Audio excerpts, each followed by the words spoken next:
Hello and welcome back to Forza Horizon 5 with another Group A rally build.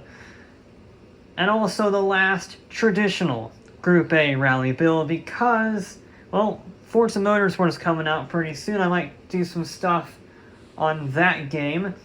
That's going to sort of become the main focus for a while. Don't worry, there'll still be Horizon 5 stuff, I'm sure.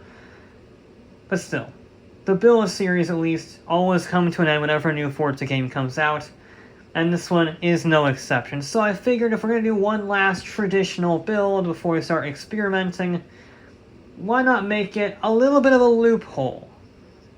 You see, the only rule that I really specified is that you can't run slick tires. You can run semi-slicks, you can run rally tires like the Tavascan did, you can run street tires, anything like that.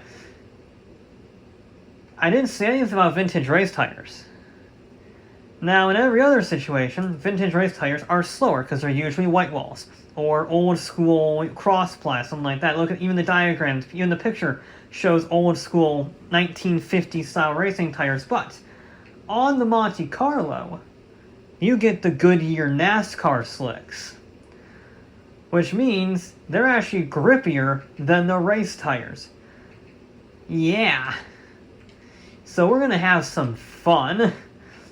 We're going to have some real fun. We'll put 345s on for right now. We might actually not end up needing those because I don't think we're going to get a huge amount of horsepower. We shall see. That's the only one way to find out. Yeah, it's technically cheating. It's definitely breaking the spirit of the rules and not the letters itself. So I'll allow it.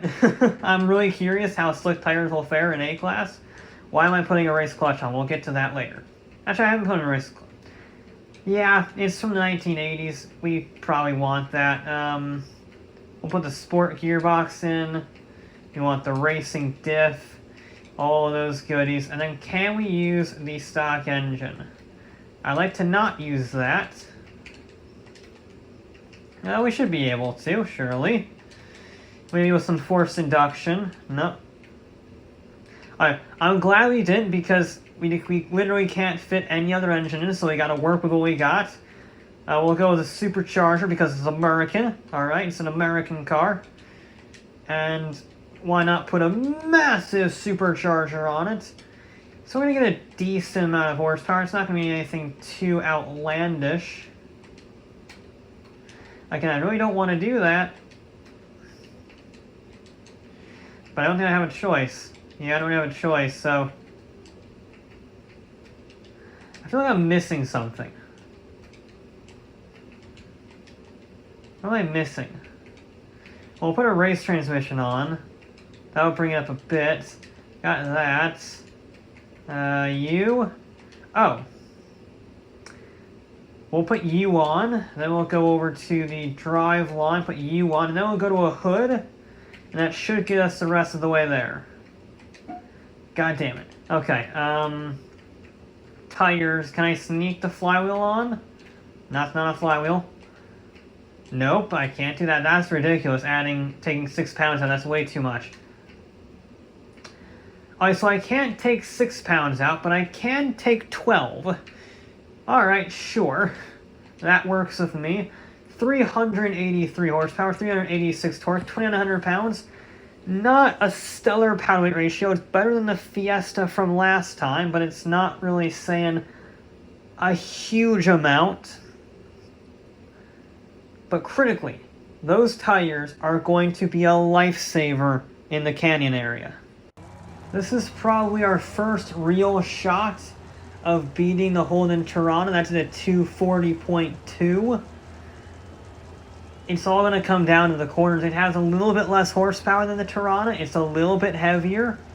But those tires are going to have to work overtime in order to give us any chance of beating that car. Because it has the power weight ratio on us. You can see it's just pulling away on the acceleration zone. So I need to reel it in the corners. Which is a weird thing to say for a Chevy Monte Carlo. But, you know, desperate times, desperate measures, nothing, I think nothing's gotten close. It's not as bad as some build series where nothing could touch Like the Maserati, for example, not much could really touch the Maserati on the build series in the mainland, the Desert Raid one. That was also an A-class, mind you. So nothing could touch the Maserati. This is not that same level. I was a little greedy, I guess. I mean, the closest vehicle is 3.5 tenths off, basically. So it's not terrible, but it's not stellar. Also not stellar is how much turn this thing has. I thought it would be better than 105 and skidding. Oh god, no, no. Do I have my sensitivity up or something? This is the second car in a row where it's just locked the brakes for no reason. Maybe I'm getting greedy over the crests, maybe because I'm offloading the tires and I have to brake over the crests. But I swear I did that with the other vehicles and they didn't have too much of a fuss. Maybe I'm just trying to be braver now that I'm more experienced with the circuits. That might actually be it, by the way, thinking about it. The braver I get, the later I brake, which means that obviously I'm going to be braking when I basically crest the hill. And that offloads to tire, and well, then you just have no grip because there's no weight over it. And if I can quote my engineering class, drag force is drag coefficient times weight. Well, normal force, which is weight. But, you know, semantics, you don't care about that, you care about a Monte Carlo not hitting the wall. And hitting the wall anyway because I'm locking the brakes up and I'm trying not to. Ugh. Once again, it seems that my sneaky tactics to beat the Tirana are not working. I'm even cheating here by using slick tires, in a way. Not officially, just, you know, sanctions around, using loopholes around the sanctions, essentially. Doing a whole Soviet Union, Russia sort of thing, minus the genocide. Yeah, that was a disappointing run. I asked a lot too much of the vehicle, apparently. It's also not that fast in this run. It's faster than the Fiesta, at least. I can't at least praise it for that. It's faster than the Fiesta, but it gets understeer. Why is it getting understeer? It's not like it has slick tires from NASCAR on it. So, this is attempt number 2. I actually checked my car to make sure it had a racing differential, because it has so much one-tire fire, and it does. I think they must have given me a faulty one because I've never had this much wheel spin with a racing differential before. But there's a first time for everything, I guess, and unfortunately it's on the car with the racing slicks that I thought would do really well. And it's clearly not going to do really well because I hate it. It's a terrible car to drive. It gets understeer for some reason. Like, what is that? What is that's worse than the Fiesta? The Fiesta was on semi-slicks. I don't understand why this car is so bad. It's on racing, I mean, yeah, it's heavy, 2,900 pounds, but it's not much heavier than the Coronet. And it doesn't handle as well as the Coronet. It's so weird. Yeah, we can carry good speed once we get the apex right. Like, that was pretty good, 80 miles an hour through there. That is a solid run, I'll take it every day of the week. But on the whole, I mean, it's just so bad for what I was hoping for. Now, nice and gently, more turning, I was trying not to get one tire fire through that corner by turning in gently, and it worked. I just didn't turn in enough. Yeah, I don't know what to say. This is a terrible car. For what it is, what it has as its wheels, it's abysmal. Now I'm going to say all this and it gets a great run, and it absolutely overhauls the Monaro on this session to get a great run, right? That's usually how it works. I say everything is awful, and then it magically gets a fantastic run like the Ford F-150 did, where I think the F-150 is, what, 7th or something like that, in the top 10 with a terrible rally suspension setup. And this is just, I can't even speak, but look at the smoke. How is that a racing differential with racing tires? It's embarrassing. What in the hell is that? I want a refund for my differential with currency that isn't even real. I want a refund in actual money for the currency I spent in-game. Okay, I guess we might be able to mitigate it by managing the throttle a little more, but then that runs the risk of, well, just not accelerating fast enough. So, I mean, look how far away the Tirana is. That's on semi-slicks. And this just gets so much under here. It's a 243.8. It's, It's about the same pace as the Tavascan, which was on fricking rally tires. It's actually slower than the Tavascan by a few hundredths. Why? I thought this would be good. It's not. But you know what?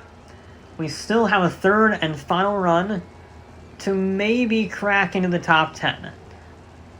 When I decided to run slick tires on this course with the Monte Carlo using the sneaky loophole, I was afraid I would decimate the entire field and it would be unfair. I'm just trying to get into a top 10 now. Because this thing is just so bad. It doesn't turn in nearly as much as I thought it would. And it gets atrocious one tire fire. And I think it's because of the weight, not the one tire fire, that's the differential being broken. But the whole lack of turn, and I think that's because of the weight. The Tirana is, what, 400 pounds lighter than this?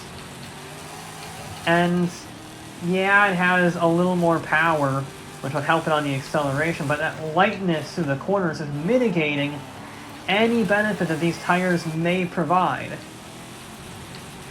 I'm afraid of this vehicle if it didn't have the slick tires, because I think it would be abysmal.